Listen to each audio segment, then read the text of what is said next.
दोस्तों, हमारा देश भारत अपनी प्राचीनताओं को लेकर दुनिया भर में फेमस है। यहाँ संस्कृति जड़ें बहुत ही गहरी हैं, जो कि 7 समंदर पार के लोगों को भी आकर्षित करती हैं, खासकर आध्यात्मिक यात्राओं के लिए। कश्मीर से लेकर कन्याकुमारी तक अनेकों ऐसे स्थान हैं जो आपको रोमांचक और अनुभव देते हैं। देश के विभिन्न भाग में भगवान शिव के 12 ज्योतिर्लिंग अपनी दिव्यता और सनातन महत्व के कारण दर्शनीय हैं। इनमें मध्य प्रदेश के उज्जैन में स्थित महाकालेश्वर मंदिर रहस्यों को लेकर बहुत ही चर्चा में बना रहता है। वैसे तो साल भर यहाँ यात्री आते हैं, लेकिन विशेष पर्वों पर भीड़ और अधिक बढ़ जाती है। दोस्तों, मुझे पूरा विश्वास है कि इसके रहस्यों के किस्से जानकर आप खुद को रोक नहीं पाओगे। ऐसी मान्यता है कि भगवान शिव सबसे सरल देवता हैं, लेकिन उनमें जो विशालता है उन्हें जिसने महसूस कर लिया वह जगत को अच्छी तरह से समझ लेता है। उज्जैन में भगवान शिव के ओघड़ रूप की उपासना होती है, जो कि अपने आप में अनोखा है। शिव को इस रूप में पूजने के पीछे एक कहानी है।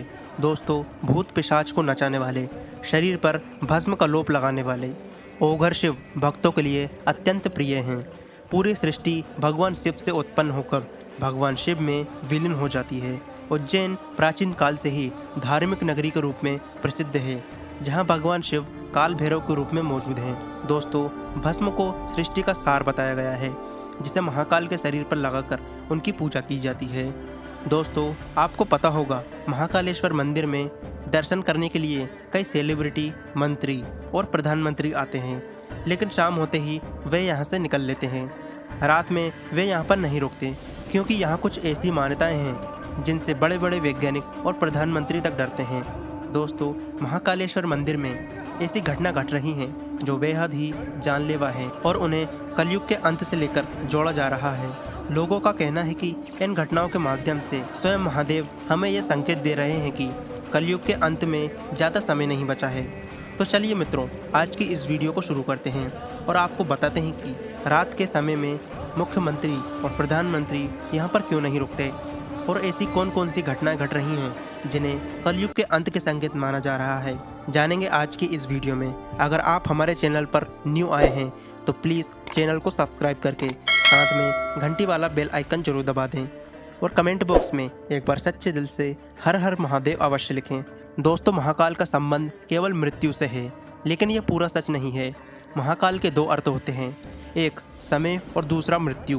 काल को महाकाल भी कहते हैं, क्योंकि प्राचीन समय में यहीं से पूरे विश्व का मानक समय निर्धारित होता था, इसलिए इस शिवलिंग का नाम महाकालेश्वर रखा गया है। दोस्तों, दूसरा कारण भी काल से जुड़ा हुआ है। दरअसल महाकाल का शिवलिंग तब प्रकट हुआ जब महाकाल को एक राक्षस धूसड़ का अंत करना था। भगवान शिव उस राक्षस का काल बनकर आए। इस समय से अवंती नगर उज्जैन के नाम से जाना जाता है। वहाँ के निवासियों के आग्रह पर महाकाल वहाँ उपस्थित हो गए थे और समय और सृष्टि के अंत तक यहीं पर रहेंगे, इसलिए इन्हें महाकाल कहा जाता है। दोस्तों, महाकालेश्वर मंदिर में 2 ऐसी घटनाएं घटित हुई थी जिन्हें देखकर भक्तों में भी डर बैठ गया था। पहली घटना मंदिर में आग लगना थी। जी हाँ दोस्तों, मध्य प्रदेश के उज्जैन में स्थित भगवान महाकालेश्वर मंदिर में सावन के महीने में बड़ी संख्या में श्रद्धालु पहुंच रहे थे। ये सिलसिला सावन के महीने के पहले से ही जारी था। तभी अचानक एक घटना घटित हुई। बाबा महाकाल के परिसर में भीषण आग लग गई थी।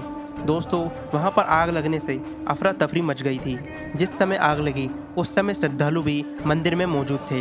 इस घटना को होते हुए देख श्रद्धालुओं के मन में डर पूरी तरह से बैठ गया था। दोस्तों, मिली जानकारी के मुताबिक मंदिर में ब्रिज निर्माण के समय चिंगारी उठने से आग लगी थी। दोस्तों, बताते हैं कि 2 अगस्त को नाग पंचमी को लेकर श्रद्धालुओं के दर्शन के लिए ब्रिज निर्माण का कार्य किया जा रहा था। ब्रिज के बिल्डिंग कार्य के दौरान चिंगारी मंदिर में गिरी और आग लग गई। हालांकि जल्दी ही आग पर काबू पा लिया गया था और बड़ा हादसा होने से बच गया था। दोस्तों, दूसरी घटना तब घटित हुई जब भगवान का प्रसाद बेचने वाले दुकानदारों के बीच भयंकर खूनी संघर्ष हुआ। भगवान महाकालेश्वर मंदिर के बाहर दुकान लगाने वाले दुकानदारों के बीच खूनी संघर्ष पहली बार नहीं हुआ है। आए दिन यहाँ फूल सामग्री बेचने को लेकर वर्चस्व की लड़ाई जारी रहती है। आश्चर्य की बात यह है कि जहाँ दुकानें लगी हुई हैं उनसे ही कुछ दूरी पर महाकाल थाना भी है। बावजूद इसके दुकानदार ऐसे लड़ते हैं, उससे पता लगता है कि ये मंदिर का क्षेत्र नहीं है, बल्कि ये कोई जंग का मैदान है। दोस्तों, गौरतलब है कि कुछ वर्षों पहले महाकाल मंदिर के गेट क्रमांक 4 के बाहर ही एक दुकानदार ने एक व्यक्ति को चाकू मारकर उसकी निर्मम हत्या कर दी थी। इसके बाद जिला प्रशासन ने यहाँ पर बड़ी कार्रवाई की थी। दोस्तों, ये सभी घटनाएं हमें ये बताती हैं कि घोर कलयुग शुरू हो चुका है। भगवान के परिसर में ही ऐसी घटना हो रही है तो अन्य जगहों पर क्या हाल होगा। दोस्तों, उज्जैन के राजा महाकालेश्वर शिव यहाँ ज्योतिर्लिंग के रूप में विराजित हैं। उनकी आरती चिता की भस्म से की जाती है। उससे पहले भस्म से उनका श्रृंगार किया जाता है। सुबह के 4 बजे ताज़ा जली हुई चिता की राख से महाकाल की पूजा की जाती है, लेकिन एक असाधारण घटना होने की वजह से इस प्रथा को बदल दिया गया है। अब उपले की राख से महाकाल का अभिषेक किया जाता है, लेकिन ऐसा कब से शुरू हुआ यह कहना मुश्किल है।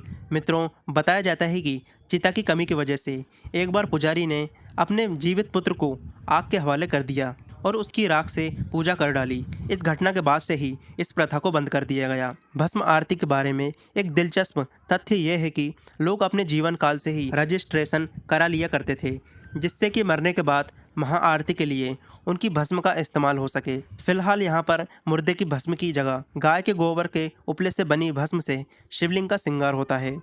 दोस्तों, महाकालेश्वर मंदिर में आरती के समय कपाट बंद हो जाते हैं और केवल मंदिर के पुजारी ही बाबा का श्रृंगार करते हैं। इस समय अनेकों भक्तजन कक्ष से बाहर होकर देखते हैं। आजकल बंद कमरे में आरती की पूरी प्रक्रिया रिकॉर्ड हो जाती है। जानकारी के लिए बता दूं कि आरती के वक्त शिवलिंग को भस्म से पूरी तरह से नहला दिया जाता है। अंत में शिवलिंग पर भगवान शिव का चेहरा बना दिया जाता है और फिर मंदिर के पट को खोल दिया जाता है। यहाँ के पुजारी मात्र एक धोती पहने हुए रहते हैं, क्योंकि यहाँ पर किसी अन्य वस्त्र को धारण करने की मनाही होती है। क्योंकि महाकालेश्वर भगवान शिव शमशान के साधक हैं, इसलिए भस्म को उनका आभूषण माना जाता है। भक्त ज्योतिर्लिंग पर चढ़े भस्म को प्रसाद के रूप में ग्रहण करते हैं। लोगों को विश्वास है कि इससे रोग और दोष दूर हो जाते हैं। दोस्तों, दरअसल उज्जैन में रात को रुकने को लेकर एक मान्यता है और ये मान्यता काफ़ी लंबे समय से चली आ रही है। इस मान्यता के समय यहाँ पर कोई राजा, मंत्री, मुख्यमंत्री या राष्ट्रपति या फिर देश का प्रधानमंत्री तक यहाँ पर रात में नहीं रुकता है। मालूम होता है कि बाबा महाकाल को उज्जैन का राजाधिराज माना जाता है। ऐसी धारणा है कि एक राज्य में कभी 2 राजा नहीं रुकते और अगर कभी रुकते भी हैं तो उसका खामियाजा भुगतना पड़ता है। वर्तमान में भी कुछ ऐसी घटना घटित हुई हैं जिससे लोग इसे मान्यता से जोड़कर देखते हैं। दोस्तों, कहा जाता है कि राजा और महाराजा की युग समाप्ति के बाद यानी कि आज़ादी के बाद जब देश के 14वें प्रधानमंत्री मोरारजी देसाई महाकालेश्वर के दर्शन के लिए पहुंचे और उज्जैन में एक रात रुके तो उनकी सरकार अगले ही दिन गिर गई। इसके अलावा कर्नाटक के सीएम वाईएस रतुरप्पा एक बार उज्जैन में रात को रुके थे, तब 20 दिनों के अंदर ही उन्हें इस्तीफा देना पड़ा था। दोस्तों, सिंधिया राजघराने को लेकर भी कहा जाता है कि विक्रमादित्य के बाद इस घराने से कोई भी ज़्यादा रात में उज्जैन में नहीं रुकता। जो पहले रुके थे वे अपनी आप बीती बताने के लिए जीवित नहीं रहे। तो मित्रों, ये था आज का वीडियो। इस वीडियो के बारे में आपकी जो भी राय हो हमें कमेंट बॉक्स में अवश्य बताएं।